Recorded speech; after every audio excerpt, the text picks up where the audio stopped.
Hi everyone, I'm Noreen and welcome to my kitchen, and another episode of the holidays are coming. It's time to start thinking about what we're going to give away as homemade Christmas gifts from the kitchen. And tonight we're going to go ahead and make one of those items, and it's called Heavenly Holiday Hash. And it's inspired by a special regional treat that Rick's parents will send us very often at Christmas time because this company only makes it once a year, and it's called a Chocolate Charley. Well, because you might enjoy it more than once a year, I've decided to show you how to make it. I kind of think I came up with a very good rendition of it, and it's delicious. You're going to love it. Let's see what goes in this Heavenly Holiday Hash.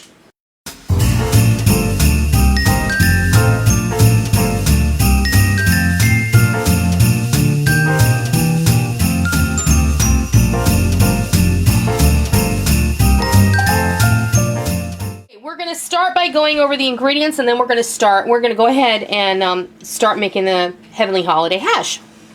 And what I have here is one full bag of, I believe it's a 10-ounce bag, of full-size marshmallows. And then I have a half a bag of mini marshmallows. And this is to give it texture and depth because the original version of this has some big chunks of marshmallows and some little chunks of marshmallows. So this is how we're going to regulate that.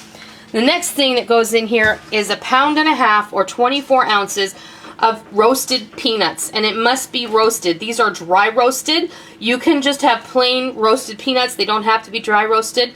You can shell your own peanuts if you like. It doesn't matter if they're salted or unsalted. You make that decision, but don't use raw peanuts because this isn't going to be cooked like peanut brittle or something like that. You want roasted peanuts, otherwise it's just going to taste like peas in your chocolate. And I think salted would be better. I definitely recommend salted peanuts. And what we have here is 2 cups of sweetened flaked coconut. You can choose to use the desiccated variety if you like. This is what I had available to me. You can also choose to run this through your food processor and grind it up even further. I think the original version of this particular candy has very small pieces of coconut, but I don't know that I'm going to grind mine up. I'm going to have further discussion with my husband, who has more of a preference in this particular case because he grew up with this. And then the important part of this is the chocolate. What I have here is 1 full brick of white chocolate almond bark or white candy coating.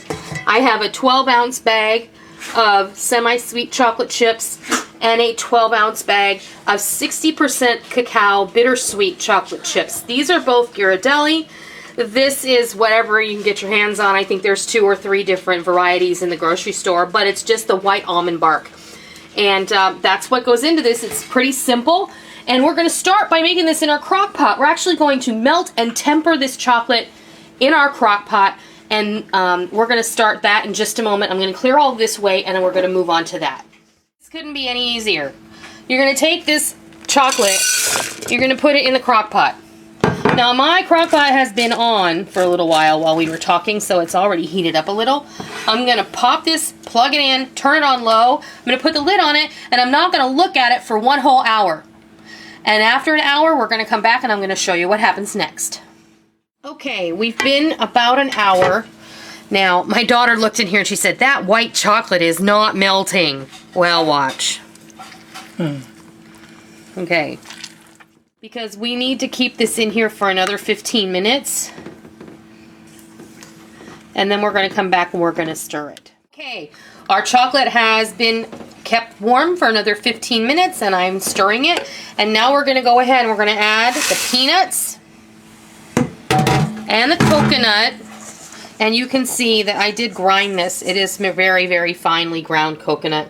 I just ran it through my little mini chopper since it's only 2 cups. So I'm going to leave this in here on low for another 15 minutes, and we'll come back when it's time to move on to the next step.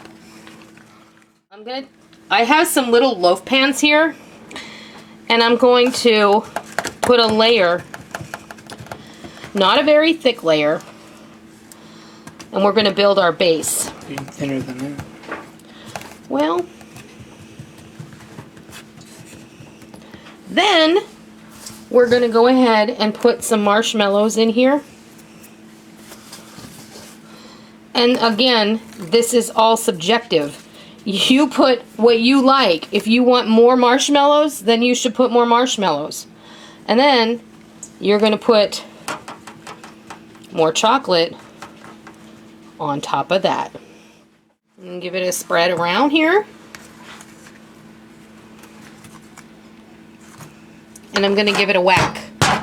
Just to settle everything down, because there's some air pockets in there, and you want...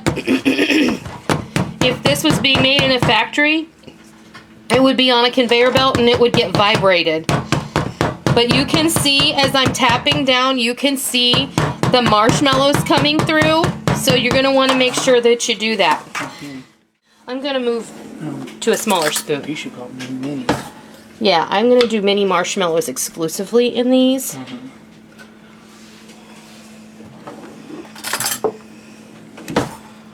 I'm going to put a little bit in the bottom of each one. Then I'm going to go ahead, I have a half a bag of mini marshmallows here. I'm just going to start with those.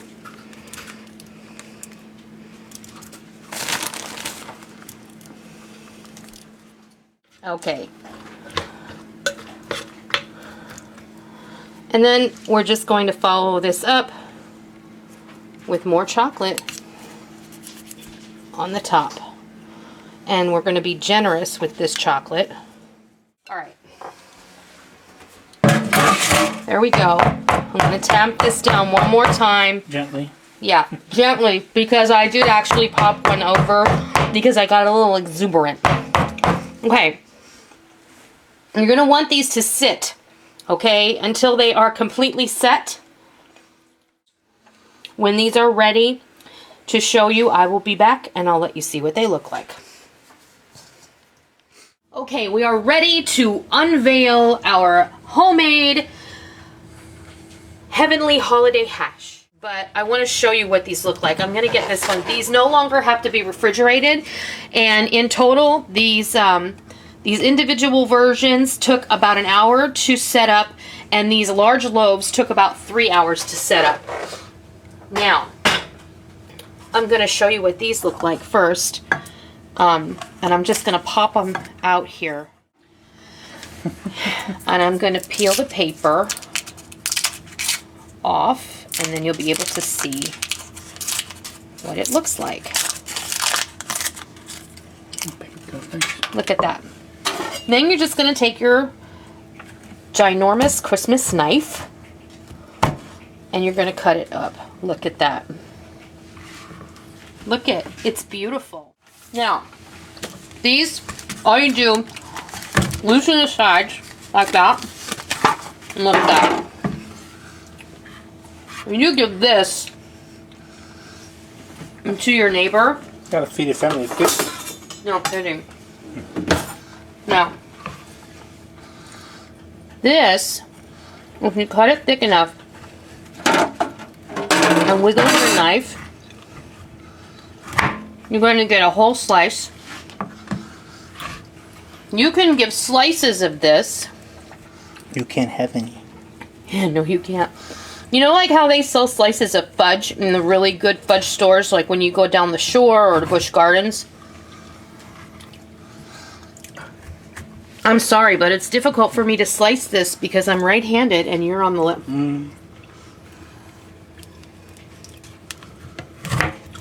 There we go. Look at that. Beautiful. It's just gorgeous. And I don't know anyone who wouldn't enjoy getting that as a gift. Homemade gifts are so much nicer. They really show that you took the time to think about someone. And the other great part about a homemade gift is that it gets consumed, it gets enjoyed, and it doesn't end up in a yard sale 2 years later because it's just sitting on the shelf collecting dust. This definitely does not qualify as a dust collector. So, that's how I have recreated Rick's childhood favorite, inspired by Chocolate Charley. And we're calling it Heavenly Holiday Hash. You could make this in so many different configurations, it isn't even funny. I hope that you give this a try, and I hope that you love it. And until next time, happy holidays!